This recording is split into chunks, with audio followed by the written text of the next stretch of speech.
¿Listos? Listos, ya estamos. Hola, pues ya estamos iniciando la segunda intervención del día de hoy, que ahora está a cargo de la postdoctora Paula Soto Villagrán. Ella es trabajadora social por la Universidad de Concepción de Chile, es maestra y doctora en ciencias antropológicas por la UAM Iztapalapa, es postdoctora en geografía humana por la UAM Iztapalapa, igual. Actualmente ella es profesora e investigadora del Departamento de Sociología de la Universidad Autónoma Metropolitana de Iztapalapa también. Entonces, bueno, como verán por el currículum resumido que decimos aquí, es una persona bastante estudiada, ¿verdad? Que nos va a apoyar bastante en lo que nosotros estamos haciendo acá. Ella nos va a hablar de los desafíos actuales de la intervención social. Damos inicio. Bienvenida. Gracias. Iniciamos. Buenos días todavía. Quiero en primer lugar agradecer a los organizadores, especialmente a Elías Evangelista, por la invitación. Lo que yo quiero compartir con ustedes son algunas reflexiones en torno a tres procesos centralmente. Uno que tiene que ver con la relación entre intervención e investigación social, y la otra que tiene que ver con intervención y teoría social. Lo que yo me propongo para el día de hoy es que busquemos algunos puntos o ejes de reflexión que nos vinculen. La otra, por favor, porque aquí está el recorrido de lo que vamos a ver. Plantear algunas relaciones necesarias entre estos procesos que se han tratado como procesos distintos: la investigación, la teorización y la intervención, casi como un proceso de tres vértices del triángulo que no necesariamente se encuentran. Ubicar cuáles procesos se juegan durante la intervención, porque desde mi perspectiva en la intervención confluyen estos distintos otros procesos que se tratan como separados. Y para eso me propongo en un primer momento que discutamos la relación entre intervención y teoría social, entre intervención e investigación social, que tienen en común y por qué han sido tratadas como dos procesos separados, y finalmente sugerir una propuesta que es un ejemplo de estas reflexiones más teóricas que de alguna forma se asientan en la reflexión de la teoría feminista y que podrían llevarnos a pensar, o la pregunta que nos hacemos, si es que es posible una intervención situada desde distintas lógicas, pero lo que me interesa centralmente es ver cómo frente a las intervenciones tradicionales surgen nuevas formas de enfrentar estos procesos de intervención en sus distintas espacialidades y en sus distintas escalas, microsociales, individuales como colectivas, y en ese sentido instalar un debate que, no siendo tan reciente, pero que al trabajo social llega hace como en esta última década, y que es precisamente pensar que todos los procesos que hacemos, ya sea de intervención, de construcción de conocimiento o de intervención social, son procesos situados. ¿Y por qué hablar de esta idea de esto de una posible intervención situada? Y para eso tomo el ejemplo de la intervención feminista.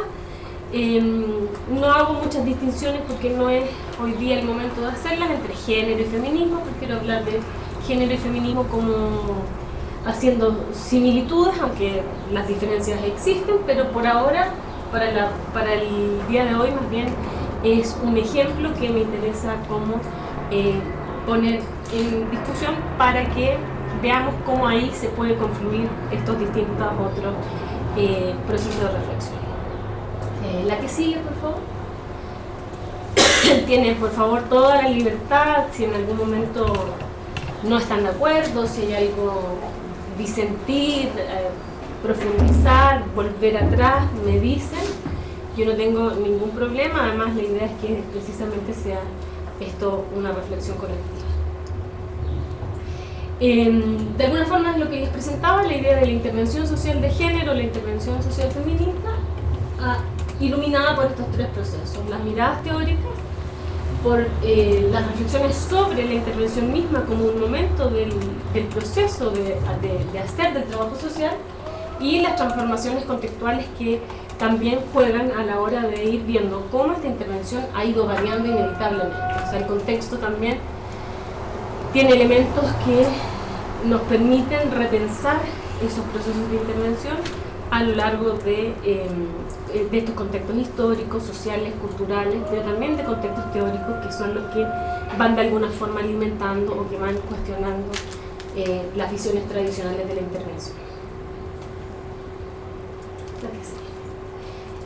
Tres procesos en juego: conocer,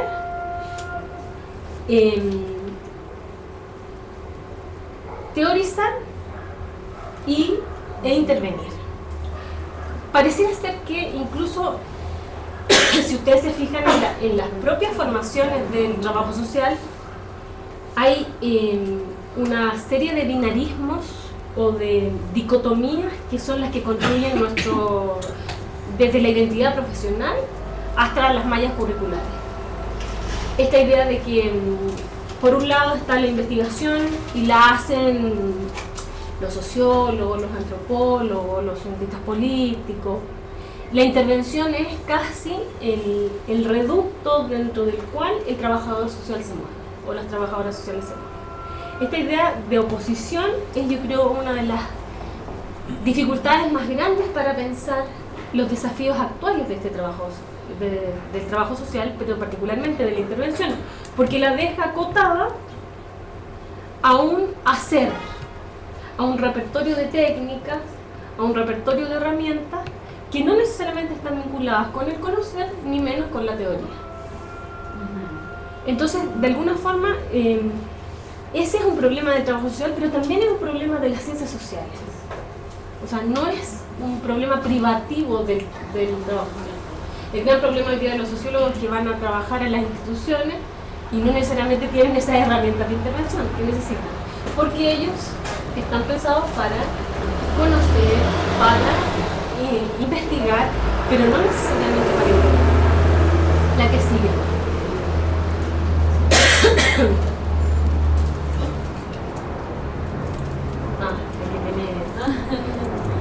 Tenía un efecto. Lo logré como en 3 o 4. Y la otra más. La anterior. Estas divisiones binarias, en el fondo, son lo que han sellado de alguna forma a el quehacer del trabajo social. Conocer y el hacer, teoría y acción, y investigación e intervención. Yo creo que en esas tres podríamos hoy día pensar, pero también hay otros tipos de dicotomías y de binarismos que en las ciencias sociales estamos, digamos, que atrapados, digamos. La idea de agencia y estructura, la idea de lo público y lo privado, por ejemplo, las discusiones que tienen que ver con lo urbano y lo rural. Son una serie de construcciones sociales que lo que hacen es oponer. Y en esa oposición pareciera ser que hay que tomar partido de un solo lado, porque como están pensadas como dicotomía, yo prefiero más bien el conocimiento y me dedico a la investigación y soy una investigadora, como si en el conocimiento y en la investigación no hubieran acciones sociales, o como si la investigación no fuera una forma de intervenir también. Si lo pensamos en ese sentido, cualquier forma de investigación social, ya sea las más estructuradas o las más cuantitativas o las más cualitativas, ojo, otra oposición, cualitativo-cuantitativo. Entonces, si uno se mueve en esos mundos, digamos, de la investigación, o haces investigación cuantitativa o haces cualitativa, pero eso significa que dejas de lado otras formas de mirar esa realidad. Lo interesante aquí es que estas dicotomías lo que construyen es una forma de ver a la profesión, pero también una forma de excluir procesos que son fundamentales y que están inevitablemente vinculados. Lo que decía yo era, un ejemplo es que incluso cuando aplicamos una encuesta, que es el momento mínimo de un proceso investigativo, estamos haciendo una forma de intervención. Y frente a eso hay una forma de ver la realidad, de ver a los sujetos, de ver lo que estamos haciendo y de ver el conocimiento que vamos a producir. Entonces no pueden no dejar de pensar que eso es una acción. La investigación pareciera ser que ocurre en una esfera un poco más elevada y la acción con los pies en la tierra, como si fueran así además dicotomías del arriba y el abajo, lo bueno y lo malo además, si lo pensamos en términos morales, porque hay ahí también una serie de constructos sobre lo que es mejor, digamos. Es mejor hacer investigación, es mejor ser un trabajador social que hace investigación, no una trabajadora social que hace investigación, que uno que está ahí metido con los pies en la tierra, en el barro, haciendo cosas específicas. Por lo tanto, lo primero que me interesa es convocarlos a reflexionar en que el dualismo o las oposiciones binarias o las dicotomías entre teoría práctica, investigación, acción son artificiosas. Si alguien cree que solo hace intervención social, la verdad es que es una construcción artificial. Si alguien dice yo solo hago investigación, es una construcción artificial. Y esa construcción tiene unos límites que muchas veces interesan a instituciones, a determinados contextos, pero esa dicotomía es una construcción y por lo tanto muchas veces es artificial, o el hecho mismo que sea construida es que es posible modificar. En este sentido creo que debemos convocarnos a mirar cómo esas dicotomías construyen nuestro ser profesional y cómo esas dicotomías determinan incluso la forma de intervenir. La acción no excluye el pensamiento, o sea, pareciera ser que acción y pensamiento son dos sistemas separados, como si en ningún momento fueran circulares y de la acción vamos al pensamiento y del pensamiento a la acción. No estoy diciendo ni que una necesariamente genera la otra en primer lugar o en segundo lugar. Estoy diciendo que es necesario ver cómo esa acción está capturada siempre de una forma de pensar y por lo tanto de algunos supuestos teóricos que todos tienen. Lo mismo ocurre con el pensamiento y la acción. Son dos caras de una misma moneda. Pensar y actuar son procesos semejantes y están de alguna forma instituidos uno en relación al otro. Por lo tanto, estas oposiciones entre pensar y actuar, mejor actuar, después pensar, de alguna forma también son en ocasiones visiones como cómodas para cambiar o transformar determinadas realidades. Necesitamos la otra. Uno no necesariamente interviene solo actuando, sino que también pensando cuáles son los límites de esa intervención, cuáles son los alcances que va a tener esa intervención, cuáles son las posibilidades de esa intervención. ¿Ya? Lo que sí. En ese sentido, desde mi perspectiva, yo creo que se debe rechazar completamente esas oposiciones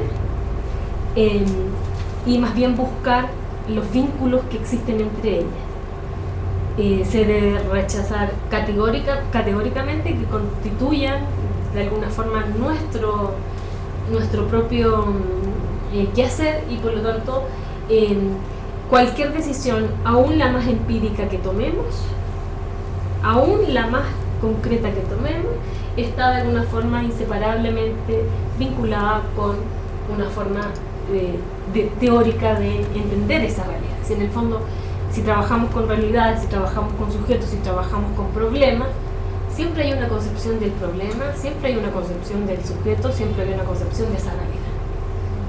Que algunos creen que es subjetivamente construida, que otros creen que es estructural, que unos creen que es un vínculo entre...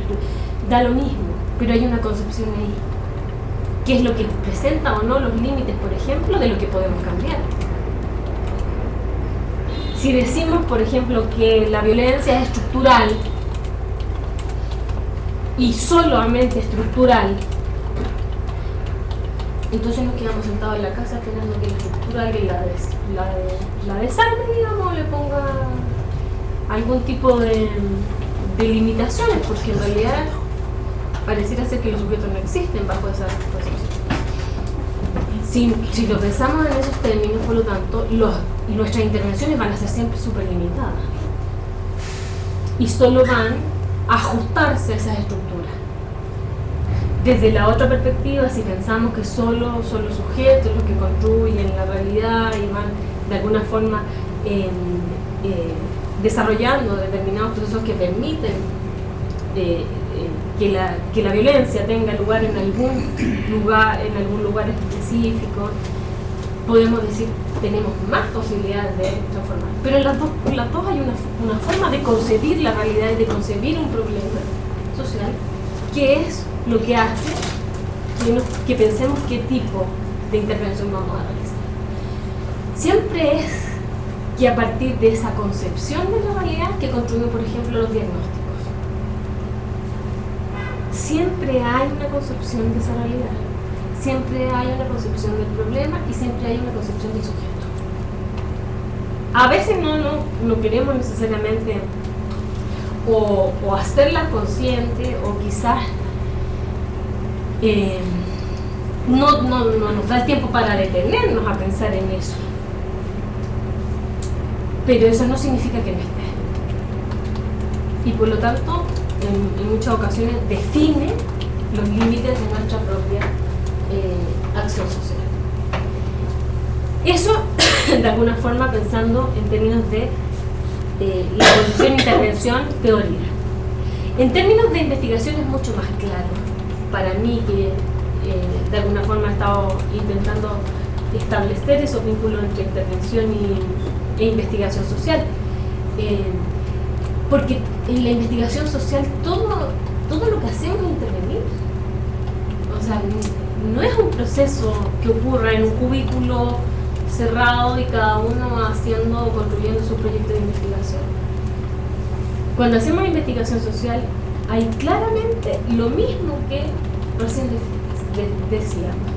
Una definición de lo que es la realidad, una definición de lo que es el sujeto y una definición de lo que es un problema social que nos interesa investigar. Siempre. En investigación social aún más. Tenemos que tener más claro para investigar de mejor forma cuáles son los supuestos desde los cuales nos estamos moviendo por una cuestión de coherencia interna de cualquier investigación. Y en ese sentido, por lo tanto, intervención e investigación social tienen más afinidad aún en términos de vinculación. Porque siempre son, o siempre utilizamos, ya sea en la investigación o en la intervención, mediación. En la realidad no se nos presenta así, tal cual es, directamente. Siempre hay mediaciones, por ejemplo, el discurso de la persona que nos viene a contar una determinada problemática, o la comunidad que se sienta a pensar en sus propias dificultades. Siempre utilizamos estas mediaciones. En ese sentido, el conocimiento, ya sea como guía de la acción, en el caso de la intervención, puede servir efectivamente como esto de guiarnos. Pero la intervención puede devolvernos a la investigación inevitablemente. Y eso que nos guía finalmente nos termina haciendo perder, pero en el fondo volvemos a este proceso de investigación. Por lo tanto, toda la intervención y toda práctica implica supuestos teóricos e interrogantes que necesitamos tener. Siempre manejamos hipótesis cuando estamos interviniendo. Siempre tenemos una hipótesis que nos sustenta, aunque no sea explícita, aunque no seamos conscientes. Cuando trabajamos con familias, cuando trabajamos con mujeres, cuando trabajamos en el área de salud, siempre hay, frente al caso que estamos atendiendo, frente a la comunidad o frente al grupo, una hipótesis que es la que nos mueve. Por lo tanto, la afinidad entre intervención e investigación aún es más fuerte. Y porque para poder intervenir, todavía no por favor. Y que para poder intervenir, necesitamos necesariamente de ese tipo de sustento. el conocimiento como guía de esa acción, pero también como de vuelta a la investigación. Hay momentos en que no tenemos ni siquiera conocimiento suficiente sobre una problemática nueva, sobre unas características sociales y culturales nuevas, entonces hay que volver necesariamente a la investigación. Por lo tanto, todas las operaciones en la práctica son teorías en acto. Eso es una idea de Pierre Bourdieu. Todas nuestras operaciones prácticas son teorías en acto, porque requieren de un conocimiento previo. Nadie interviene porque se le ocurrió que en realidad era mejor irle por acá. Intervenimos porque hay ahí una serie de conocimientos que se conjuntan en función del área específica donde trabajamos y profundizamos de acuerdo a nuestro sujeto específico o de acuerdo a las problemáticas que hemos decidido abordar. Ahora sí la otra.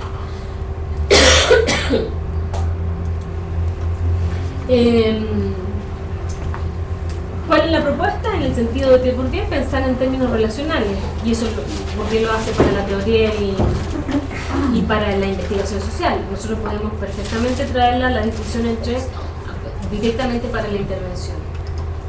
No hay forma hoy día de no pensar en términos relacionales.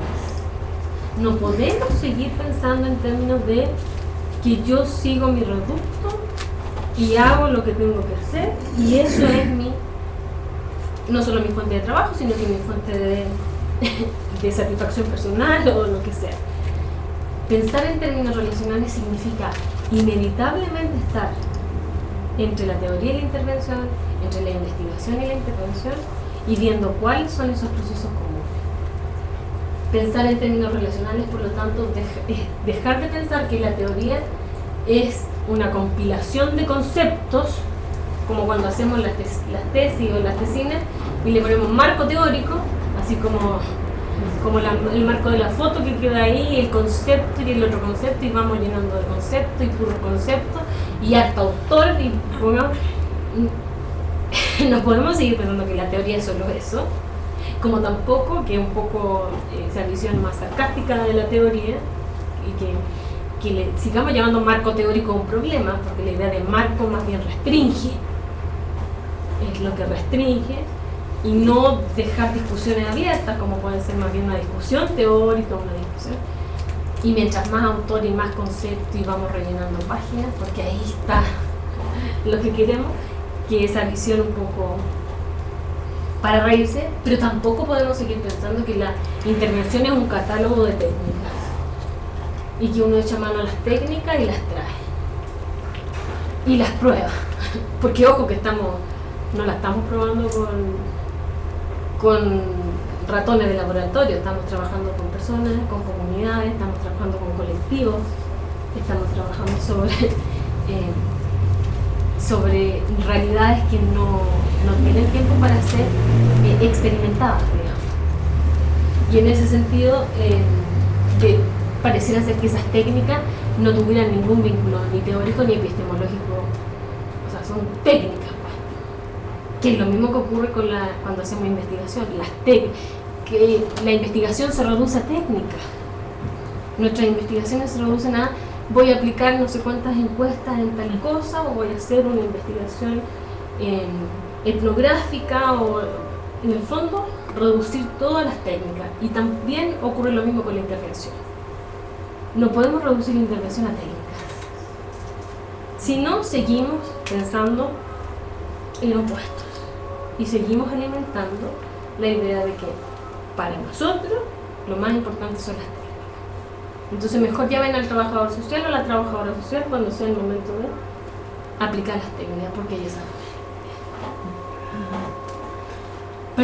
Pero de sustento teórico no, mejor ahí hay otros u otras profesionales. La que sigue, por favor. Pensarlo en estos términos, pensar en términos relacionales, y relacionales, como les decía, en términos de lo que recién, de alguna forma, el camino nos lleva.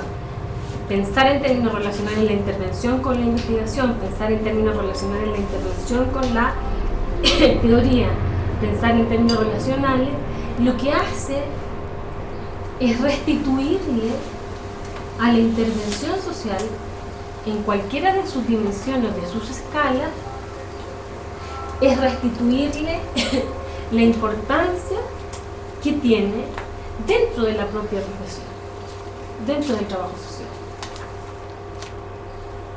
El hecho de pensar más allá de que la intervención sea solo técnica o una herramienta relativamente fundamentadas o no, significa la posibilidad de restituirle el lugar fundamental que tiene la idea de intervenir, que también podríamos discutir sobre esa lógica de la intervención, pero en el fondo con la idea de la intervención situada, me parece que de alguna forma se aborda esta idea de intervenir como si fuese una cosa unilateral o como si fuese de arriba hacia abajo. Pero independiente de eso, lo que podemos pensar es que si pensamos relacionalmente la intervención como un centro que nos vincula a la investigación, pero al mismo tiempo a la construcción teórica, con eso restituimos a la intervención, en primer lugar, que la intervención tiene algo en común con la investigación, y es que se da en una relación sujeto-objeto, o más bien sujeto-sujeto.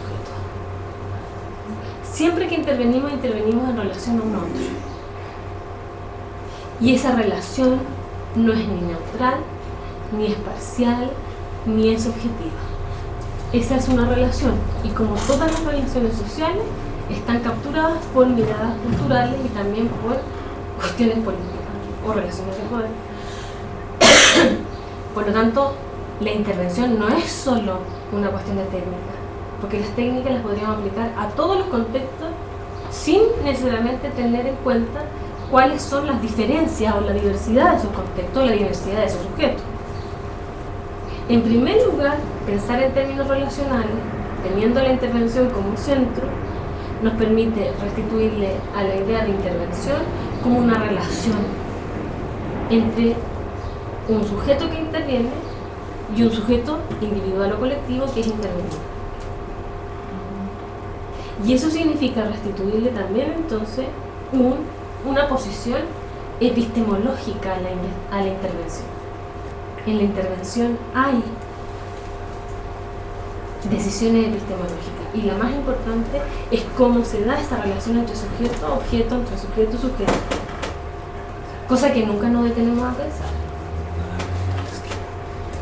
En segundo lugar, eso le restituye además las articulaciones o más bien que en la intervención hay mediaciones. La intervención no se hace directamente. La intervención siempre tiene una mediación. Es como un velo. Y ese velo generalmente es teórico-conceptual.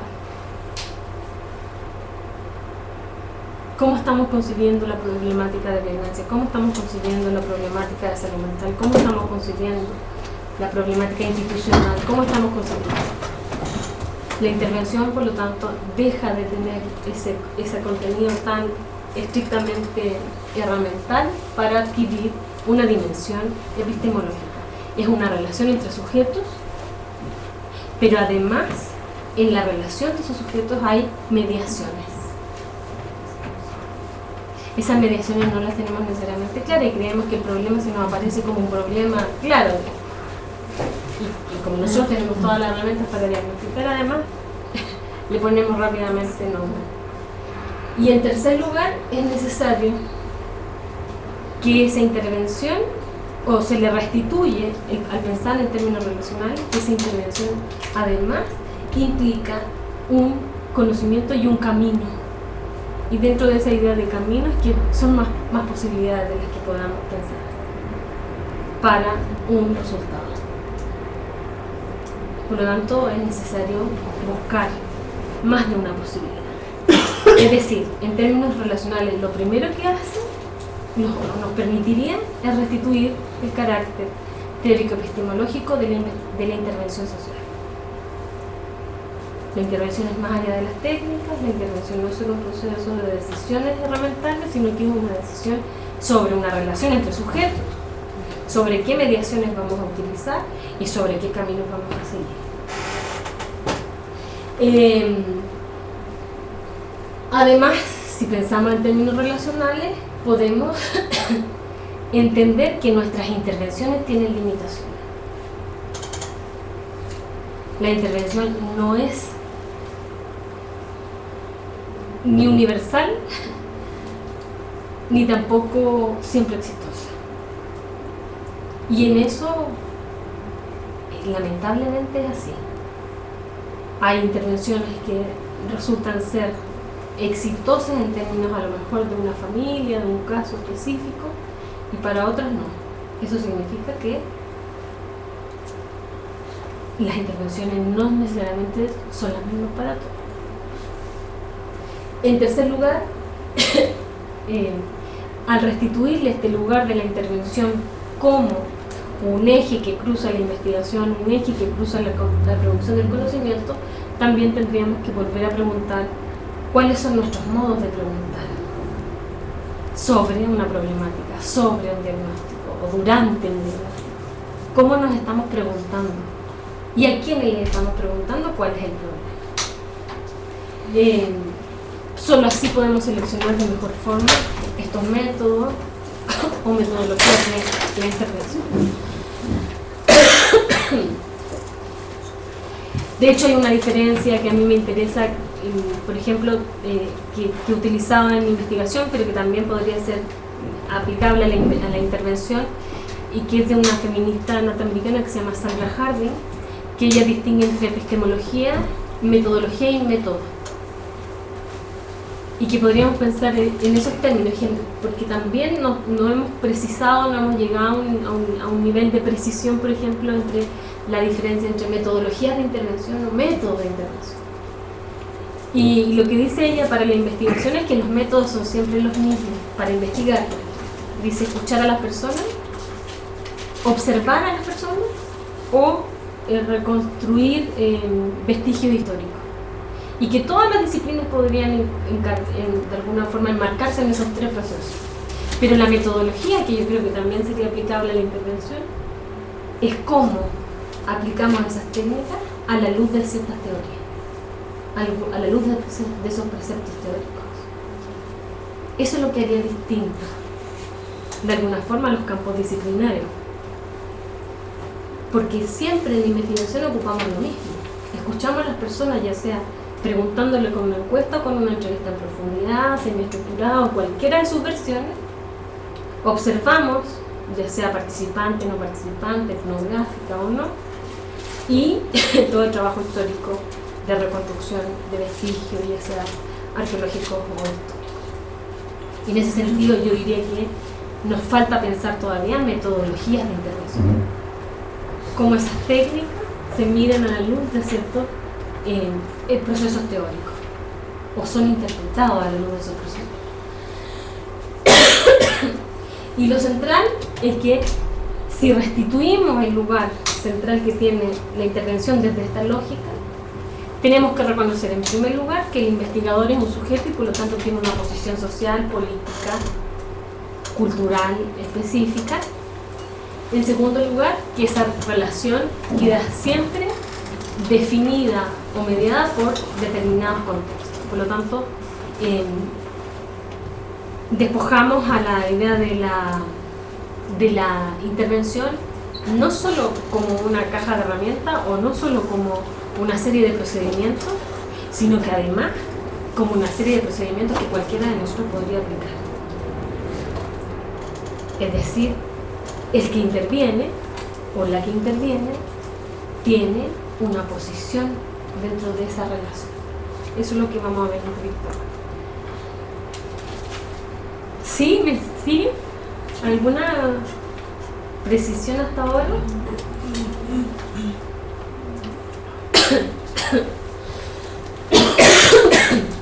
En este contexto, ¿qué significaría una intervención situada? Después viene el cuadro así naranjo con muchas cosas. Laura, ¿ves?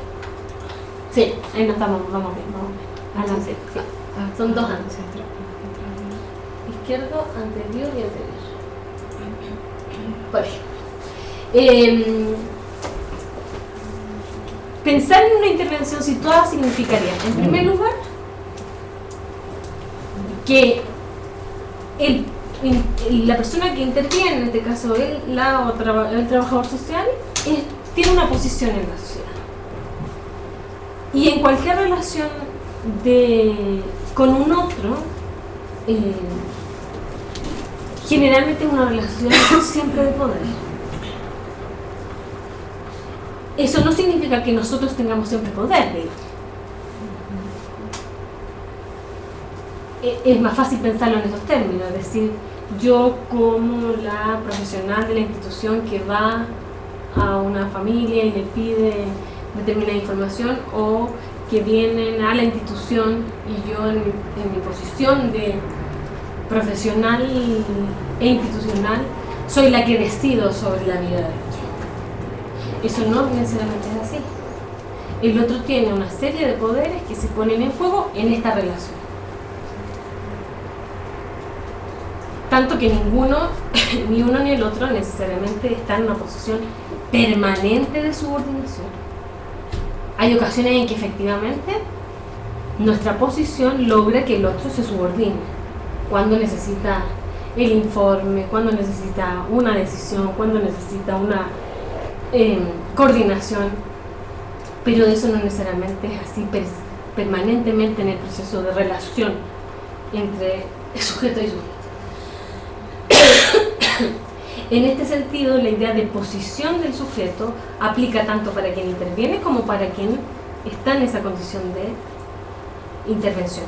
Y pienso en la posición del sujeto no solo individual, sino que también colectivo. Estoy pensando en un sujeto que no es necesariamente individual. Por lo tanto, si nosotros como sujetos no necesariamente somos coherentes, porque pareciera ser que hasta hace algunos años atrás la posición del trabajador social era la de el que está ahí, el que sabe, él me va a ayudar, me va a clarificar, como la típica posición que puede tener un psicólogo, un médico, cuando vamos y le decimos todos nuestros síntomas y nos da el diagnóstico y ya está mejor, nos sentimos, porque ya nos puso el nombre. Lo mismo ocurre en esa lógica de la intervención. Pero eso significa que esas posiciones muchas veces no necesariamente son estables. O sea, para algunas cosas nosotros tenemos derecho también a tener opinión sobre las problemáticas y tenemos el derecho a expresarla, pero en ocasiones hay que privilegiar otras miradas también. Una intervención situada piensa más bien en escalas. Esta idea de ya bastante retrógrada del caso, del grupo, de la comunidad, que incluso sigue siendo todavía una idea preponderante de separar como yo trabajo con individuos y por lo tanto mis relaciones con individuos. A mí me parece que también una forma de pensarlas en términos de escalas, como escalas microsociales, escalas meso, intermedias y escalas macrosociales. Y en esa relación también hay posibilidades de problemáticas multiescalares. No solo una escala micro, sino que como en lo micro convergen finalmente esas otras escalas más generales. También implica pensar que cuando pensamos en términos de colectivos, los colectivos no son homogéneos, así como el colectivo de trabajadoras o de trabajadores sociales no es homogéneo, el colectivo de sujetos con el que trabajamos tampoco. Entonces, esa idea de cómo va y viene la idea de heterogeneidad es fundamental. Y lo último es que una intervención situada nunca es neutral. Como no es solo una cuestión de técnicas, como acabamos de intentar como poner en el escenario, como no es solo una cuestión de técnica, nunca es parcial, o sea, nunca es neutral. Siempre hay intereses, ya sea institucionales, personales, cualquier tipo de intereses. Pero eso tiñe de alguna forma la idea de la intervención como un proceso evidentemente político, que es un poco una característica de la intervención situada.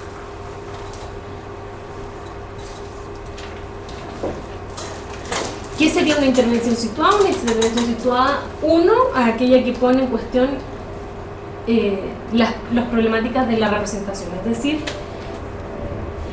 ¿quién tiene la autoridad para decir que el otro es o tiene tal problemática y la solución es esta?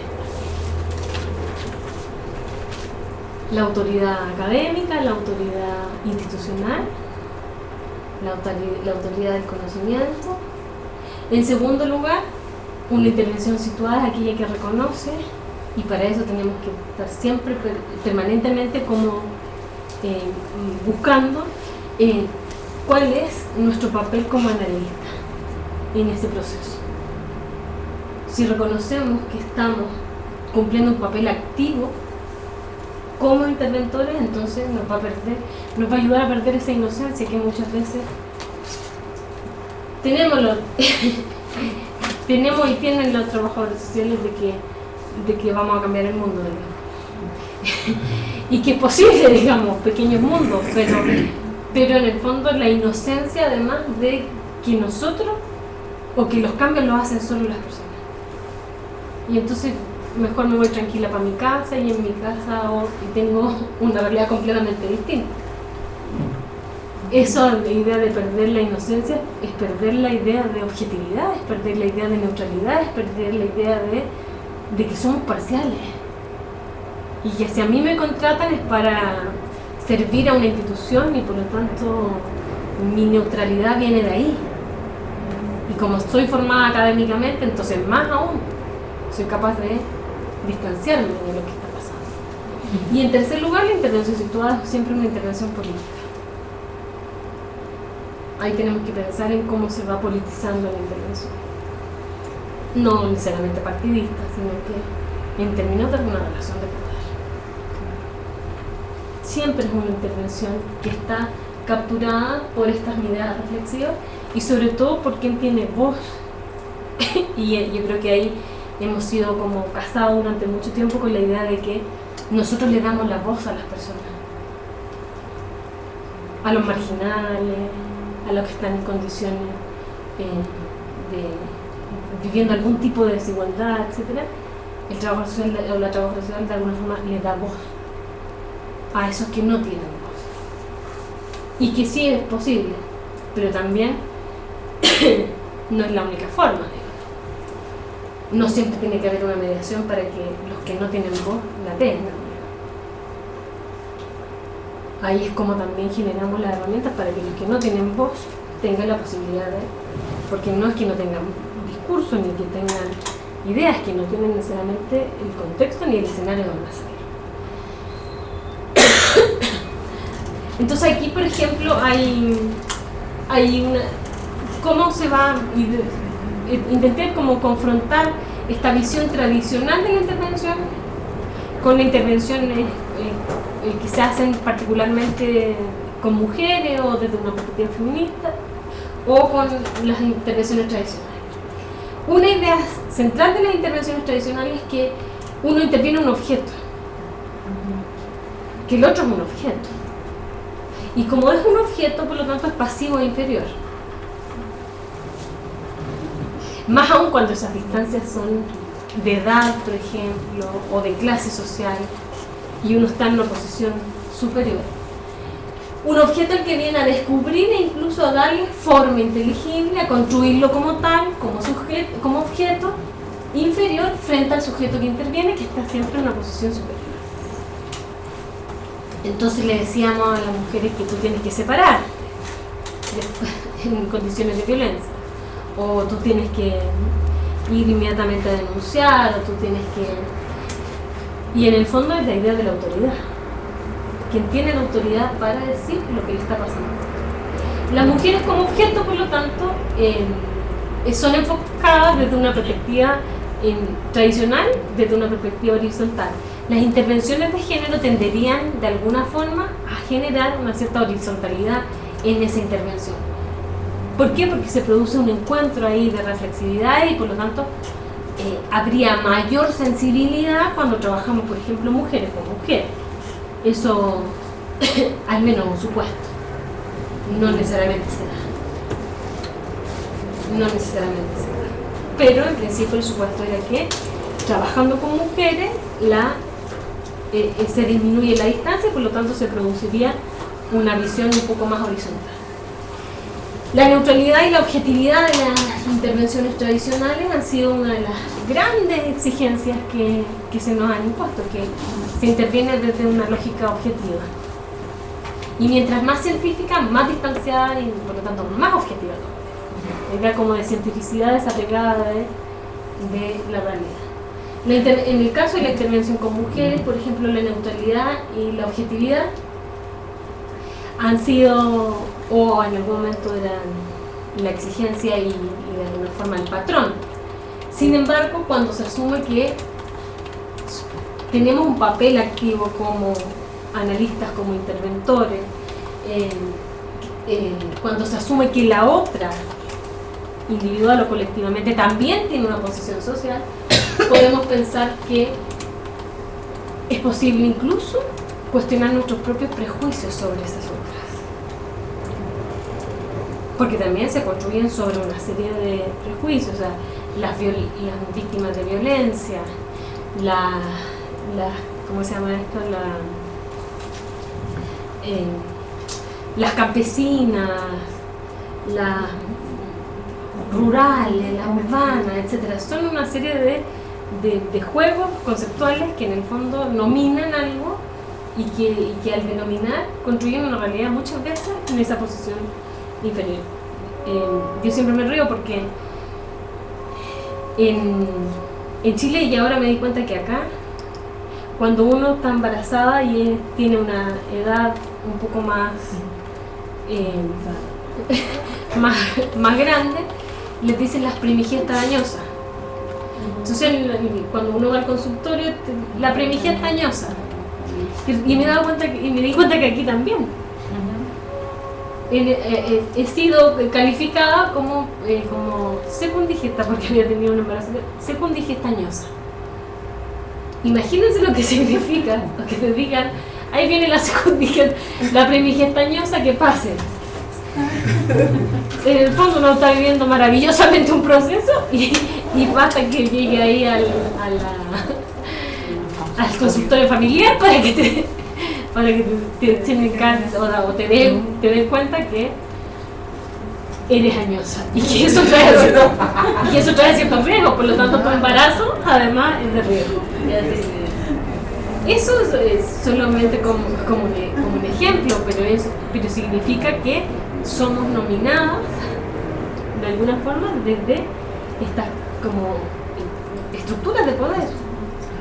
Y en el fondo no eres solo una mamá, sino que eres una feminista. Y añosa además. Y en tercer lugar, todas las pretensiones universalizantes de alguna forma han tenido que irse moviendo. O sea, la mujer no existe. La mujer como sujeto de intervención en realidad son múltiples mujeres heterogéneas y por lo tanto lo que es mejor pensar es en vidas concretas de mujeres más que en la mujer o las mujeres como todo.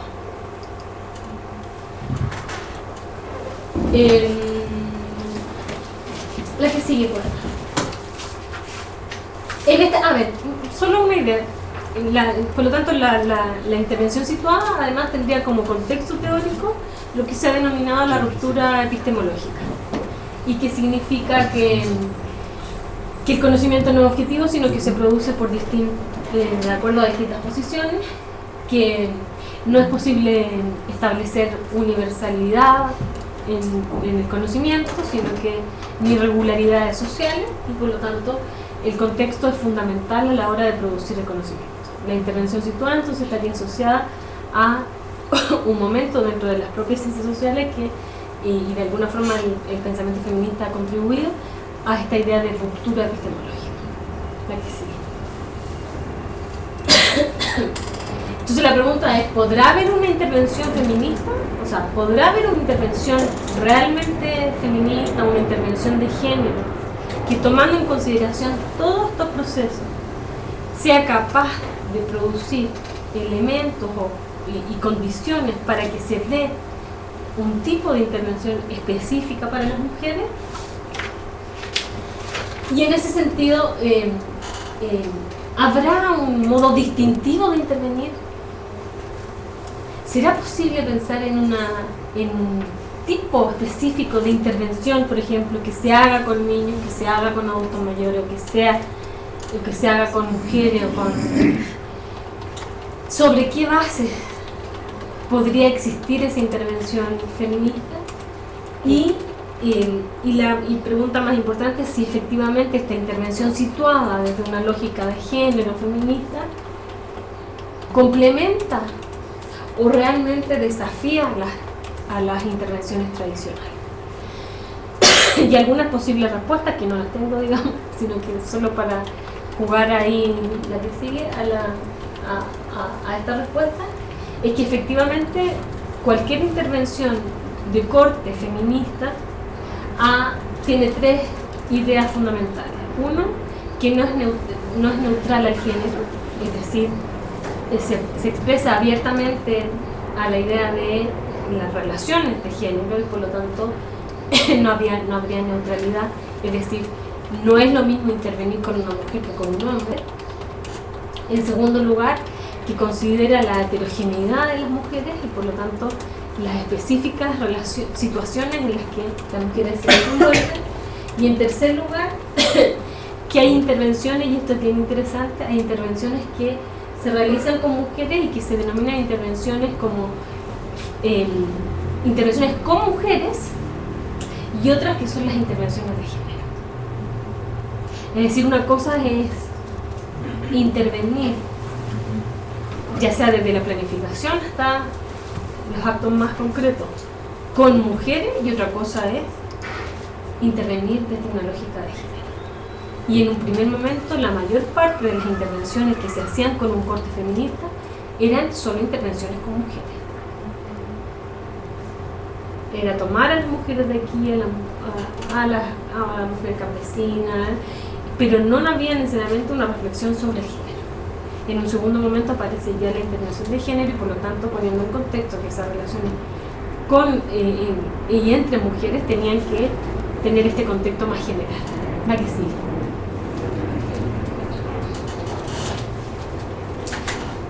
Hay tres elementos que sustentarían estas intervenciones de género. Uno, considerar la experiencia de las mujeres. En segundo lugar, estar abiertamente, y esto es por una decisión política, a favor de las mujeres. Al reconocer que están en una condición de desigualdad, hay una idea de estar a favor, por lo tanto, de mejorar esa condición. O sea, no es la idea de que las mujeres son buenas porque son mujeres, digamos, sino que estructuralmente hay una serie de condiciones que hacen que las mujeres estén en una condición de mayor subordinación. Y eso significa estar inevitablemente a favor de desarrollar procesos de agencia social, de desarrollar procesos de mayor independencia y autonomía en las mujeres. Y en tercer lugar, situar a la investigadora en el mismo plano crítico que el objeto. Es decir, yo como mujer, además, intervengo o trabajo con determinadas mujeres y por lo tanto ahí también está en juego mi propia condición de género. No es que yo vaya y mejore y termine planchando ahí la camisa del marido o viviendo situaciones similares a la, sino que mis condiciones también están en juego a la hora de intervenir. La experiencia de las mujeres significa que, sobre todo una idea, que los problemas son siempre un problema para alguien. Y por lo tanto, si pensamos en términos de la experiencia de las mujeres, habría que saber qué significa la pobreza para las mujeres, qué significa la violencia para las mujeres, qué significa la desigualdad para las mujeres. porque el prejuicio machista del trabajo social era tomar principalmente al hombre como punto de definición. Y en ese sentido, ese punto era la pobreza asociada principalmente, por ejemplo, en sus inicios al trabajo remunerado, pero no consideraba el trabajo no remunerado, que significa el trabajo doméstico, para las definiciones de pobreza. Entonces, si un problema siempre es un problema para alguien, había que considerar la experiencia de las mujeres, la que sigue prosiguiendo.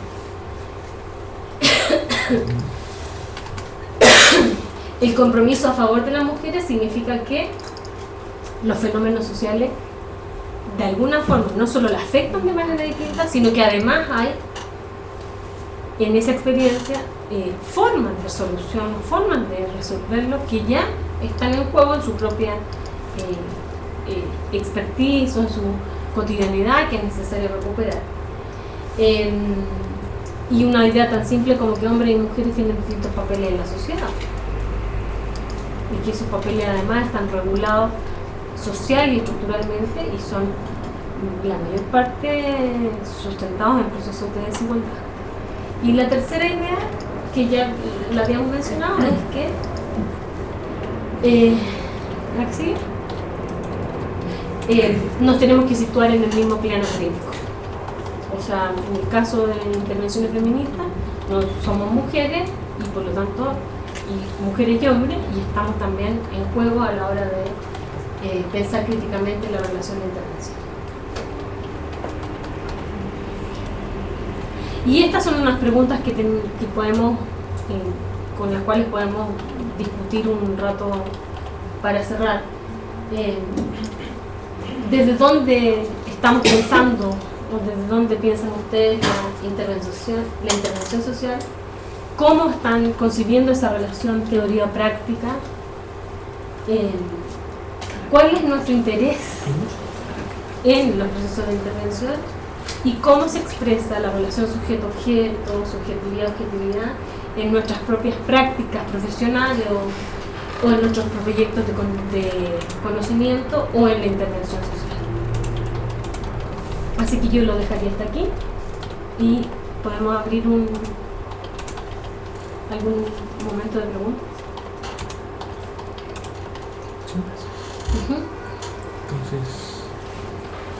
Entonces, bueno, si alguien tiene alguna pregunta, comentario, es el momento para hacerla. It's now or never. Hablen ahora o... A ver. Bárbara. Bueno, Paula, primero felicitarte. Creo que esto como que... A ver, como que esta discusión como que pone temas en la mesa que están ahí, pero que los invisibilizamos, ¿no? O sea, y creo que eso ayuda mucho a reflexionar más como nuestro proceso de acción, de investigación y empezar a buscar nuevas rutas, ¿no? O sea, entonces, eso en primer lugar. Y no te comentar algunas cosas de ahí que principalmente la primera parte que me tocó fibra sensible. A ver.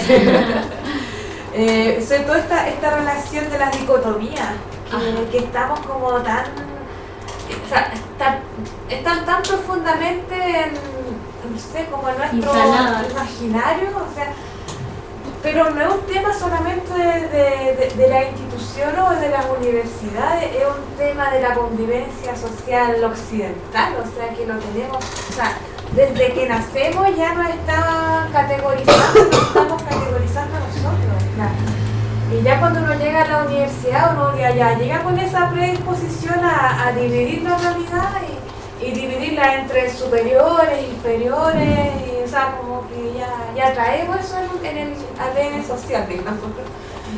Y bueno, cuando me tocó toda la experiencia de la docencia en Chile, me topaba a cada rato con eso.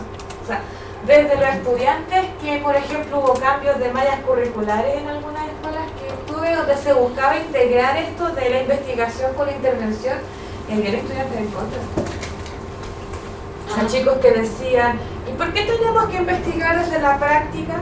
Si en las generaciones anteriores solamente investigaban desde lo teórico, por ejemplo. O sea, ya uno trae eso como desde antes. Entonces hay escuelas que están haciendo este esfuerzo, por ejemplo, de que las prácticas después sean temas de investigación para titulación. O sea, ahí hay una discusión interesante, ¿no? Pero hay resistencia.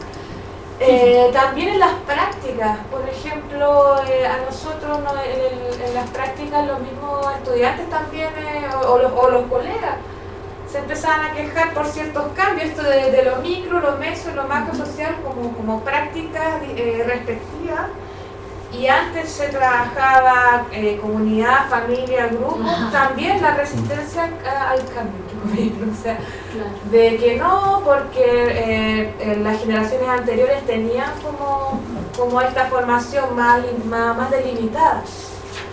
Pero cuando uno va a las instituciones donde están muchos de ustedes y nosotros también hemos estado, se da cuenta que la realidad no está parcializada así. O sea, de repente a mí me tocaba ver estudiantes que estaban complicados porque se encontraban en prácticas de comunidad donde atendían familias. Entonces, la realidad tenían que reducirla a lo que les pedían ciertas universidades.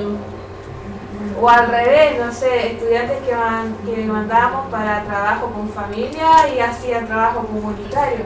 Y las instituciones no tenían esa concepción, aquí hacemos trabajo social.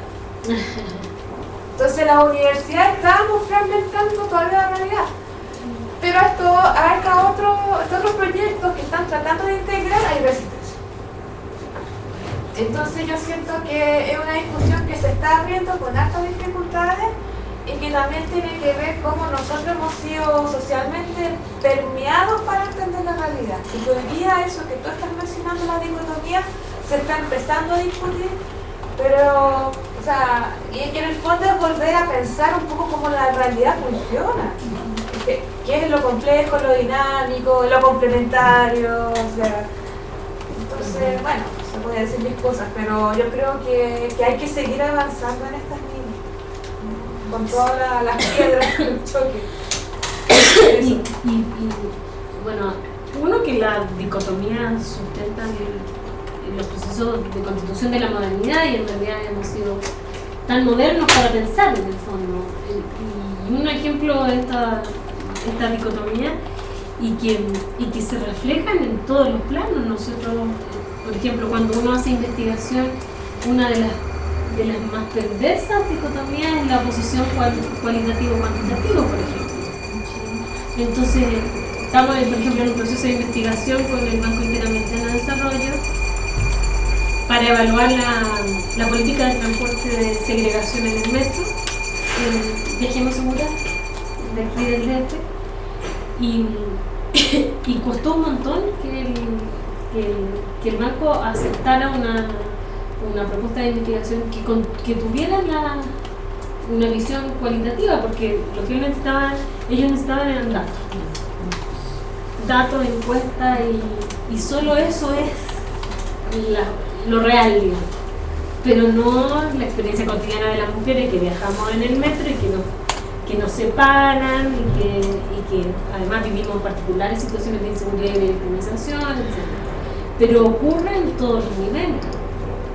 O sea, es que estamos constituidos desde la lógica de Bourdieu, el hábitus de la dicotomía, y seguimos pensando que algunas, incluso como para definir los campos disciplinarios.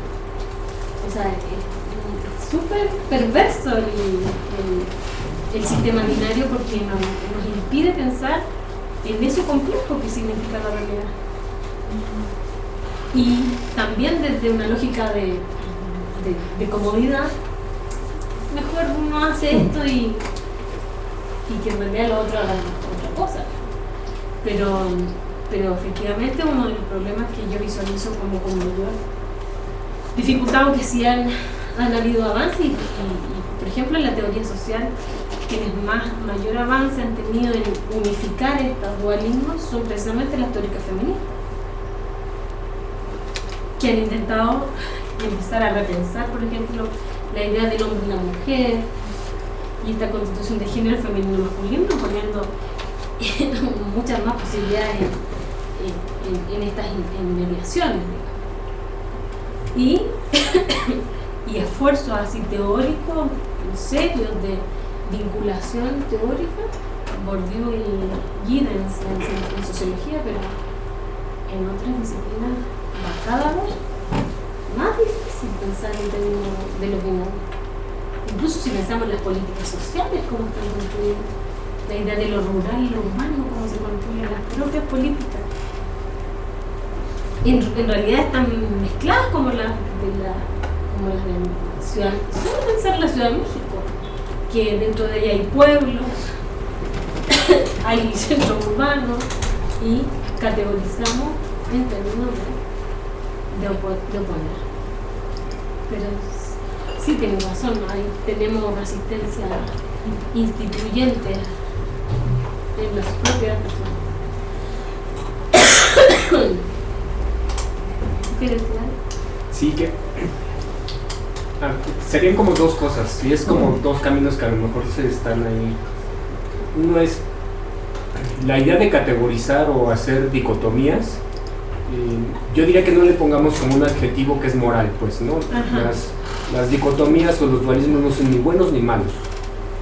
Funcionan y los fueron diseñando, quien los haya diseñado, en un momento para categorizar las cosas, ¿no? Para poder ordenar, pues, ¿no? En un momento funcionó, fue funcional, pero queda rebasado. Hay un momento en el que esa función de categorizar ya no es óptima para lo que sea. Pues pensemos de una forma así como burda, pues, cuando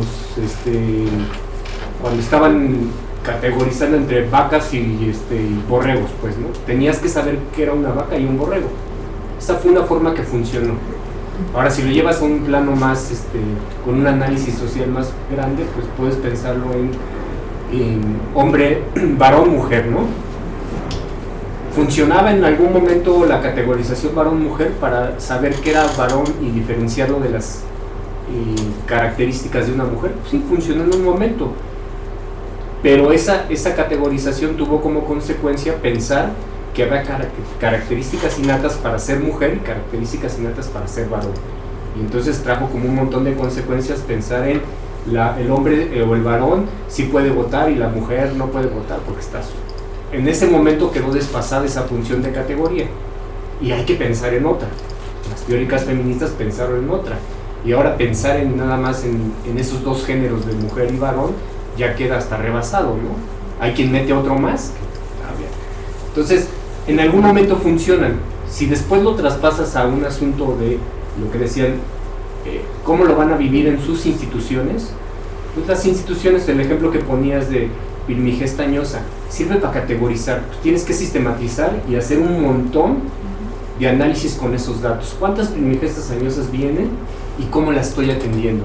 Y quien lo vive en un hospital, pues tiene que estar haciendo todo el tiempo estadísticas, ver a quién atiendo, a quién no atiendo. Sirve en ese momento y sirve para hacer ese análisis, esas categorizaciones, porque en términos de políticas públicas pues necesitas datos.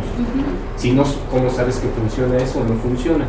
Ahora, el gran tema o el gran momento viene cuando está siendo funcional esa categoría que estoy utilizando, está respondiendo a las características de la población, tiene que ver con lo que está viviendo la señora que me viene y me platica lo que está viviendo esta categoría de Pirmigés Tañosa. Pues no, posiblemente no, porque lo que ella quiere es que le hables por su nombre, porque se siente más vinculada emocionalmente cuando le hablas, sino que le digas que pase la Pirmigés Tañosa. Es decir, las categorías ahí dejan de tener esa función y ya no son ni buenas ni malas, sino habría que repensar de qué otra manera hablarle a eso. Yo no sé, ahí sí coincido contigo, yo no sé si sea la mejor manera tener siempre categorías. Esa ya es decisión de quien está viviendo el día a día en sus instituciones, pero en algún momento son funcionales y esa funcionalidad habría que cuestionarla. Quedan rebasadas y los únicos que pueden rebasarla, y ahí es cuando ligas esta parte de entre investigación y acción, es pues, que su acción o su trabajo cotidiano no sea meramente mecánico. Tiene la posibilidad de cuestionar esas categorías y ver si son funcionales o no, no para la institución, sino para la realidad, que la realidad es la de los beneficiarios. Y ahí tendrían que hacer como ese amarre. Pero sí, o sea, necesariamente todo el tiempo estamos pensando en función de categorías. Si eso es funcional o no para cómo construimos el mundo, eso ya es distinto. Pero la realidad o esta realidad que vivimos está puesta de esa manera. ¿Habría que cuestionarla? Sí. Claro. Ese ya es como trabajo de Pero quizá aquí la intervención se tiene que replantearla, ¿no? Sí. Explicarla. Sí. Ojalá sería una intervención Situada por completo. Claro, o sea, ahí más bien los límites, porque los límites también los da la institución, y la intervención a lo mejor vas a poder cuestionarla o, como dice Carlos, plantear la funcionalidad de esa categorización. O sea, y si es posible ir corrigiéndola o mejorándola para nombrar de mejor forma esa realidad que está viviendo, claro que se pueden modificar, si por algo se han ido además variando, si uno analiza en el tiempo cómo han sido, por ejemplo, tratados o nominados los discapacitados desde su inicio, que eran lisiados o minusválidos, y hoy día que vamos con capacidades diferentes, es un trayecto que muestra las posibilidades de cambio para mostrar una realidad distinta. Lo mismo ocurre con los niños, que antes se les decía menores institucionalizados, y hoy día la infancia, o sea, es posible. Y en el caso de las políticas sociales uno puede ir rastreando cómo ha ido cambiando esa forma de categorizar. Lo mismo ocurre con los jóvenes. Entonces yo creo que sí, o sea, es posible también. Y muchas veces es necesario de hacerlo, como queda de mejor forma expresado con esta idea de hoy día de las capacidades diferentes.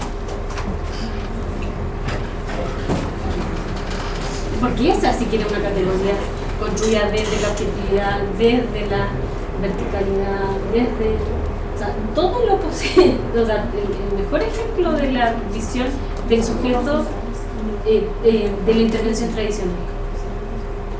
El pasivo, el inferior, el que está ahí, y cómo eso ha ido cambiando. Perdón, quisiera nomás incluir. Yo trabajo con personas con discapacidad y sí ha habido esos cambios, ¿no? El término de capacidades diferentes se manejó más que nada con Fox pero oficialmente, digamos, por la OMS y todo eso, son personas con discapacidad, porque en sí todos tenemos capacidades diferentes. Entonces, ahora discapacidad. Sí, personas con discapacidad, ni discapacitados, porque se siente así también como mal. Son personas con discapacidad, y si lo de personas capacidades diferentes será una cuestión más de Fox, de Marta Sáenz. O pienso incluso en los niños esos niños en situación de calle, por ejemplo, que antes eran los niños de la calle, ahora en situación de calle, que de alguna forma refleja otra condición que es mucho más situacional, digamos, no es que pertenezcan a la calle.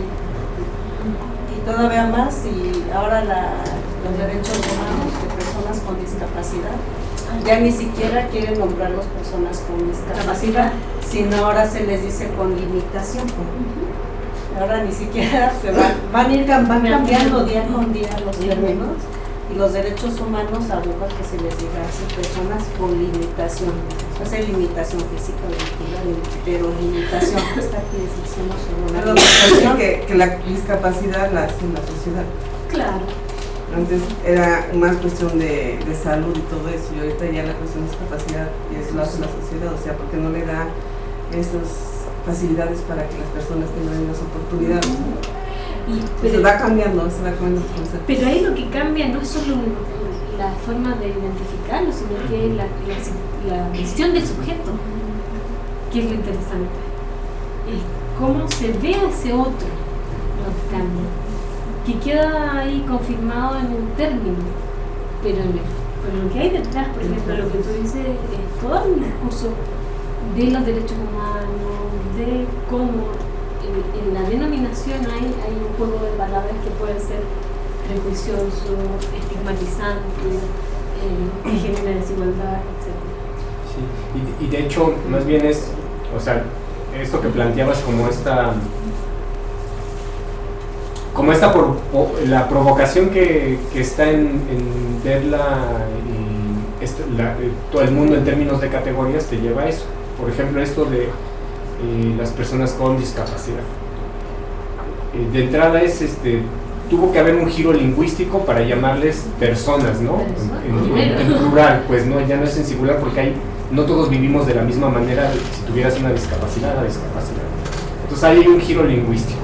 Después también tiene que haber todo un giro urbanístico, porque se tiene que adecuar la ciudad, o más bien el diseño de la ciudad debe de estar adecuado para todo el tipo de personas la ciudadanía, porque hay adultos mayores, personas que necesitan andar en sillas de ruedas, los débiles visuales. Entonces las categorías se rompen, pero se tienen que romper desde todas las disciplinas. Ajá. Y es necesario estarse cuestionando todo el tiempo si esa es la categoría que tengo que usar para llamarle a eso como le tengo que llamar. Y es el cuestionamiento que siempre tienen que estar como teniendo, pues, en relación a su intervención cotidiana. Es necesario utilizar estas herramientas de intervención, llamarles de esta manera a estas cosas, o tendrían que estar todo el tiempo cuestionándose eso y llevarlo a un nivel de propuesta, pues. O sea, esos cambios, pues, o esos giros en relación a lo que hoy vivimos en la ciudad cuando transitamos, tiene que ver con todas esas disciplinas, no lo hace nada más una sola. Yo quería comentar algo. Al principio usted habló de la investigación y la intervención. Y en esta semana tomé un curso con un profesor que a veces lo ven mal porque dicen que está peleado con trabajo social. Él es trabajador social, ahora tiene una maestría en psicología y se ha pegado mucho a la investigación, y todos estos resultados que se obtienen se derivan de esa investigación. Si ustedes hacen una buena investigación, van a obtener resultados. No vamos a olvidarnos que somos trabajadores sociales, trabajamos desde nuestra realidad, ahí está nuestra realidad social, pero si no hacemos bien una investigación, no vamos a poder hacer bien nuestra intervención en esta realidad social. Todo lo que hemos comentado, esto es que haya cambios en cómo se les llama a las personas, que haya propuestas en instrumentos de medición, en que nos den fondos para nuestra investigación o para beneficiar nuestra realidad social, dependen de una buena investigación. Si no presentamos una buena investigación, él los llama buenos deseos. Con buenos deseos no vamos a hacer nada. O sea, tenemos que presentar algo científico, lo que usted comentaba, la teoría de que está relacionado. Se debe tener un buen marco teórico, pero también la evidencia científica que me respalde y que vea que con esto yo voy a transformar mi realidad, pero la investigación es muy importante, y algunos trabajadores sociales pues no comparten su idea con él, pero yo considero que van de la mano, ¿no? Lo teórico, lo empírico, y él tiene razón. Si nosotros demostramos una buena investigación, vamos a tener pues resultados favorables, y eso nos va a permitir pues modificar esa realidad social que nosotros estamos viviendo. ¿Y cuál es la diferencia que tiene la gente con este investigador? ¿Qué es lo que le critican? Porque él es muy metodológico en todo lo que tiene que ver la investigación. Muy metodológico, muy exigente. Por ejemplo, a nosotros nos decía, nos vas a enviar tu protocolo de investigación con todos los puntos que lleva una buena investigación. Si no me los mandas así como están, ni siquiera el otro protocolo. Entonces es muy apegado metodológicamente. Como riguroso. Pero entonces a mí, bueno, de lo que había comentado al principio, también sin intervención no hay una buena investigación. No, claro que no. Entonces a mí me mueve un poquito que te apegues nada más a la investigación sin ver la parte de intervención. Es que hay dos procesos, yo creo ahí. Uno, que la propia investigación es intervención. O sea, cuando uno interviene, o sea, cuando uno investiga, está interviniendo la realidad. O sea, vas a alterar la realidad, la vas a intervenir, ya sea como ahora que vamos a aplicar una encuesta en el metro, o cuando hagamos las entrevistas, vamos a intervenir de alguna forma. Entonces no podemos decir que solo estamos investigando, que la investigación no se hace en el cubículo, digamos. Claro. Es una investigación empírica, pero al mismo tiempo una forma de retroalimentar esa intervención es con la investigación. O sea, seguramente con esos datos se va a poder intervenir mejor.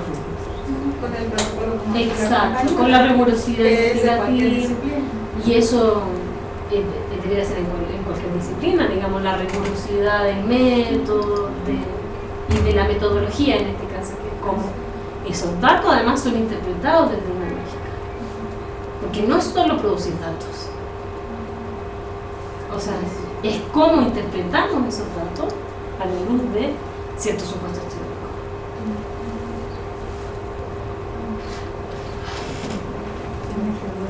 ¿Alguien más aquí? ¿Alguna? Es que la metodología sería como ese requisito para llevar el orden, ¿no? De esa investigación. De momentos analíticos, o sea, de procedimientos. Claro. Y de el sustento para poder interpretar lo que está produciendo en ese momento. Pero igual en las investigaciones también hay que tener como, o sea, una investigación es un proceso. O sea, entonces las aproximaciones metodológicas también tienen que ser permeables a ese proceso. Porque la rigurosidad tiene que tener ese elemento. Porque nos vamos encontrando con situaciones, con hallazgos, con sujetos, no sé, que nos van mostrando que a veces hay que ir ajustando. Entonces, la rigurosidad investigativa tiene que tener esa permeabilidad, o sea, digamos, siempre, en todo el proceso. Porque a veces se confunde la rigurosidad con la rigidez. Claro, que el rigor no es lo mismo que el rigor no es la rigidez, ¿no? El rigor es ser coherente en un proceso que inevitablemente va a tener cambios en todos los momentos, ¿no? O sea, que hay que estar abierto. Pero eso no hace perder el rigor. Porque en el fondo, por ejemplo, para repensar estas investigaciones más cualitativas, más de orden cualitativo, siempre se ha cuestionado el rigor. Precisamente por la apertura que hay a construir las hipótesis en el camino, a construir la metodología, a ir viendo y ajustando momentos, plazos, tiempo, procesos. Pero eso no tiene que ver con la rigurosidad que tiene que tener la investigación. O sea, es tan riguroso hacer una entrevista en profundidad como un encuesta. Eso no significa rigidez. Bueno, a distancia tenemos una pregunta de Roxana Rojas. Dice, ¿cómo establecer los parámetros de una intervención feminista en el plano institucional? Yo diría que hay varias herramientas que ya se han ido produciendo a lo largo de la planificación, sobre todo de género, y que son como herramientas más técnicas y conceptuales. Más que parámetros, lo que hay es una serie de como herramientas conceptuales para incorporar. Por ejemplo, solo ahora se me ocurre que toda esta discusión que ha habido sobre necesidades prácticas y estratégicas de género, por ejemplo, esta idea de que algunas intervenciones solo cubren las necesidades prácticas vinculadas a aquellas que tienen que ver con la sobrevivencia cotidiana y aquellas necesidades estratégicas que tienen que ver con cambiar de alguna forma las relaciones de poder en la sociedad. Por ejemplo, esa sería una forma de incorporar y al final un parámetro para evaluar una investigación, o sea, una intervención feminista. Es decir, hay acciones, por ejemplo, que solo están orientadas de alguna forma a procesos de asistencialidad y que son necesidades prácticas necesarias, y otras que son, o el ejercicio sería cómo de esas necesidades prácticas se pueden combinar para llegar a ser necesidades estratégicas de género, como por ejemplo, como desde una pequeña agrupación de mujeres se constituyen como en una organización. Todo parte con una necesidad práctica, pero puede llegar a una necesidad estratégica. Eso como un ejemplo. Pero sí se han desarrollado varias como estrategias de intervención dentro de la discusión sobre planificación del género en el desarrollo que permiten hacer eso, y vinculando, por ejemplo, tipos de necesidades.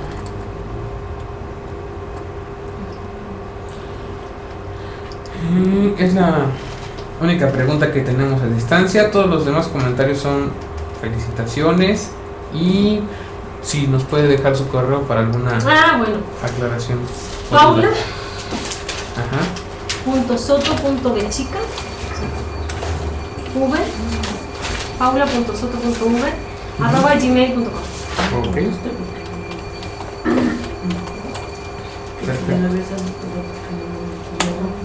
Perfecto, entonces.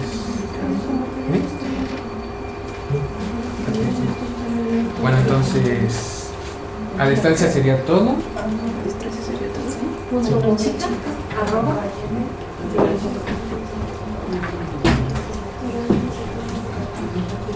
¿Ya no hay más preguntas? ¿Algún otro comentario? ¿No? ¿Ya no? ¿Sí? Bueno, pues queremos agradecer mucho su participación. La Red de Investigaciones y Estudios Avanzados en Trabajo Social otorga la presente constancia a la maestra Paula Soto Villagrán por impartir la conferencia magistral en el Diplomado Iberoamericano en Administración de Servicios de Salud, Gerencia Social y Fortalecimiento Institucional, Miradas desde el Trabajo Social, 2014-2015, México 27, Distrito Federal, 27 de septiembre de 2014.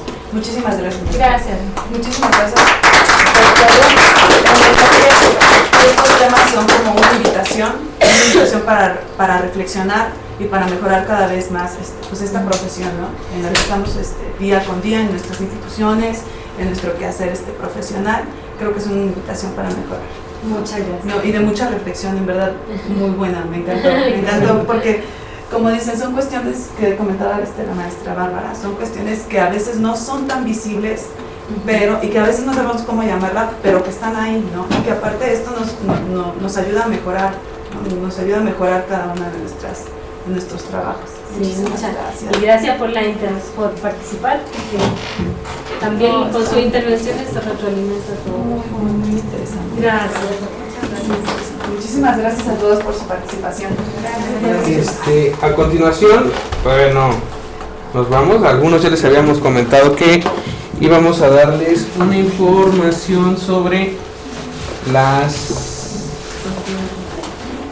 los correos y cómo vamos a organizar cómo vamos a organizar lo que son los correos y la entrega de documentos y trabajos. Muchísimas gracias. Entonces, ahorita preparo unas pequeñas diapositivas que tenía para que quede claro a los presenciales y a nuestros compañeros a distancia.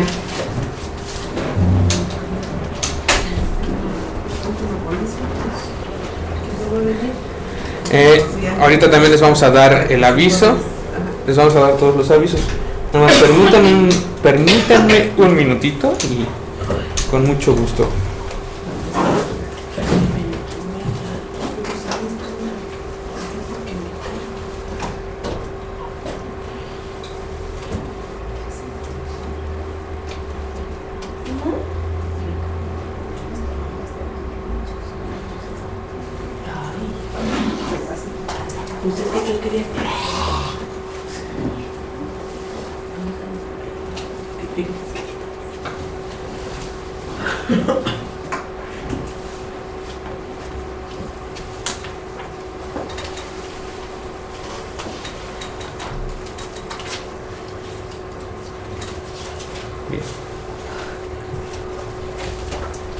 Bien, bueno, como ya les habíamos comentado anteriormente, nuestro correo oficial, el que tenemos, el de red.estudios.avanzados.ts, aparte de ser demasiado largo, pues como es el que hemos utilizado a lo largo de la trayectoria de la institución, pues ya llega un punto en el que se satura y manejamos varios asuntos que no son exclusivos del diplomado. Entonces, para llevar un mejor control de lo que son los temas relacionados y las actividades relacionadas a lo que es el diplomado, hemos creado 2 correos, que son estos, que es el primero para asuntos administrativos, es el de reats.administracion@gmail.com.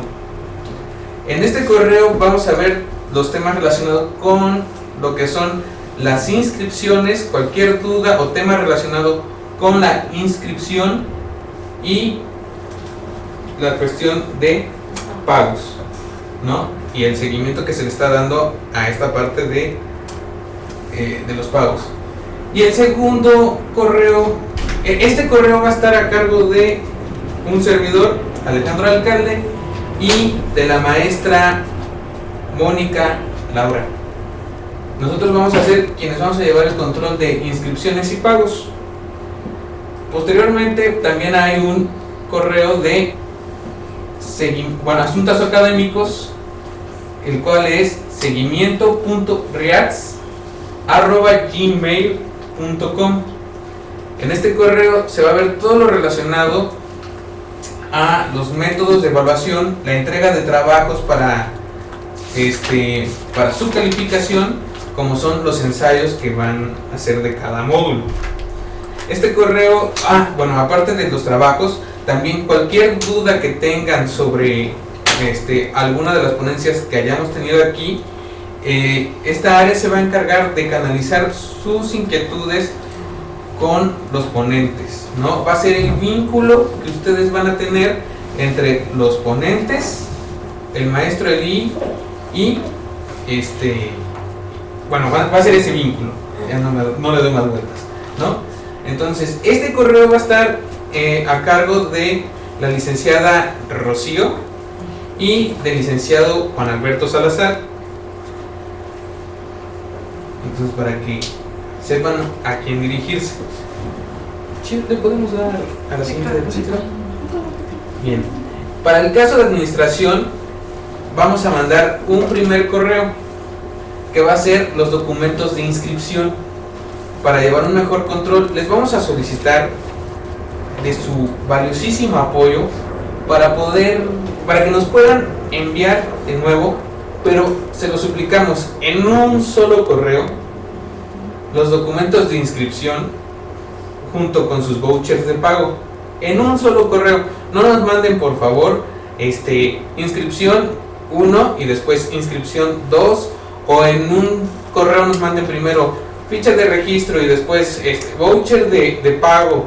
No, por favor, queremos tenerlo para un mejor control, solamente en un mismo correo, en un solo correo, el cual también en asunto les suplicamos lo titulen así: inscripción, para saber qué es lo que nos están enviando, y después nombre del alumno, o sea, su nombre, ¿no? Para saber qué es y quién nos lo está enviando, ¿sí? Y nosotros poder, después de que nos envíen su correo, ir teniendo su expediente y poderle dar un mejor seguimiento a cada uno de ustedes, ¿no? Y yo creo que eso nos va a beneficiar a todos, ¿no? Bueno, esto en cuanto a la creación de los correos, ¿sí? No sé si alguien tiene alguna duda, ¿no? Qué bueno. Entonces, voy a quitar la presentación porque aquí culmina esto. Ahora, un aviso. El día de hoy teníamos programada a la maestra Mayra Niño, que por cuestiones que no tenía previstas, ha tenido que ausentarse desde ayer, el día de hoy, y todavía el día de mañana va a estar fuera. Pero bueno, dejó su presentación y hemos tenido la oportunidad también de poder grabar su ponencia. Esta ponencia va a ser exclusivamente, se va a transmitir en tiempo diferido para todos, esta solamente. Igual, del mismo modo como se los planteé con el correo que va a tener a su cargo la licenciada Rocío Salinas y el licenciado Juan Alberto, si llegaran a tener alguna duda, por favor, con muchísimo gusto háganosla llegar al correo, y nosotros también con muchísimo gusto se las vamos a hacer llegar a la maestra. También la maestra vamos a agregarla al grupo de Facebook, para que también ella pueda estar viendo las dudas, comentarios y todo lo que se está discutiendo en torno a lo mejor a la ponencia, ¿no? Todo lo que se pueda generar en torno a su intervención, que va a ser exclusivamente esa en tiempo diferido, ¿no? ¿Cómo se llama el grupo de Facebook? El grupo de Facebook se llama Diplomado Salud RIATS 2014, si no me equivoco. De todas maneras, durante la presentación, bueno, durante la transmisión en vivo, estuve posteando el enlace para que puedan darle clic y puedan solicitar unirse al grupo. A los que estamos aquí presencial, no hay ningún problema. Si ustedes han llegado a tener problema, si me esperan hasta el final de la sesión y después de que terminemos de recibirles sus documentos, yo con muchísimo gusto, desde aquí, desde una computadora de aquí, los puedo agregar al grupo. Ajá. Eso. ¿Y qué otra cosa les iba a comentar? No sé si tengan alguna otra duda acerca de la plataforma. Bueno, aclararle a todos los compañeros a distancia que, bueno, si en algún momento llegan a tener problemas durante la transmisión de que se corta el audio o la transmisión, o a veces solamente tienen el audio, les suplicaríamos que por favor recarguen la página, o sea, vuelvan a cargarla o la vuelvan a abrir, porque a veces no es problema de nuestra transmisión. El día de hoy creo que las transmisiones, bueno, no creo, estoy completamente seguro, porque estuvimos monitoreando, de que las transmisiones se fueron limpias, no hubo ni una interrupción, el audio estaba bien y la imagen también era de calidad. De todas maneras, se van a subir los videos, se hizo un respaldo, se van a subir los videos al canal de YouTube, en el cual el enlace de cada video que se grabó el día de hoy se estará publicando en el grupo, y también de la base de datos que tenemos de los colegas inscritos, se les va a hacer llegar pues a su correo estos enlaces. Entonces, los compañeros que tuvieron a lo mejor algún problema, fue a lo mejor porque a veces los equipos, pues no todos, o a veces ya son muy, digamos, no son tan nuevos, y aparte también a veces la red, cuando es una red inalámbrica, pues llega a tener deficiencias, ¿no?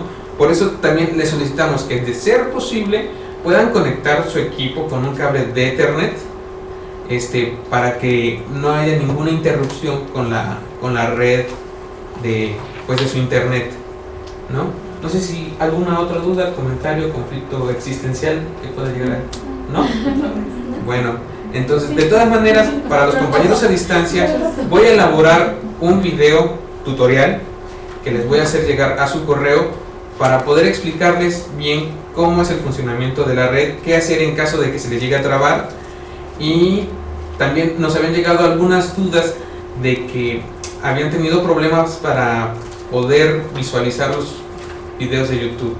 También aclararles que la plataforma de Ustream solamente va a ser para cuando quieran seguir la transmisión en tiempo real, más bien dicho, en vivo, del diplomado, ¿sí? Si ya quieren verlo... ¿Dije diferido? No, ¿verdad? Bueno, si quieren verlo en tiempo diferido, son tantas modalidades que me revuelvo, perdón. Si quieren verlo en tiempo diferido, va a tener que ser en el canal de YouTube, que les vamos a hacer llegar la dirección y el enlace para que puedan acceder fácilmente. De todas maneras, cualquier otra duda, cualquier complicación técnica que puedan llegar a tener cualquiera de los compañeros a distancia y de los presenciales que a lo mejor quieran pues volver a ver la sesión de manera diferida, pues aquí estamos a sus enteras órdenes, ¿no? Y bueno, ahora sí, eso sería todo, serían los avisos del día de hoy. Y bueno, nada más, con esto cerraríamos. Les agradecemos pues su presencia, y a los de distancia también el favor de su atención. ¿Sale? Gracias y que tengan buen fin de semana a todos. Gracias.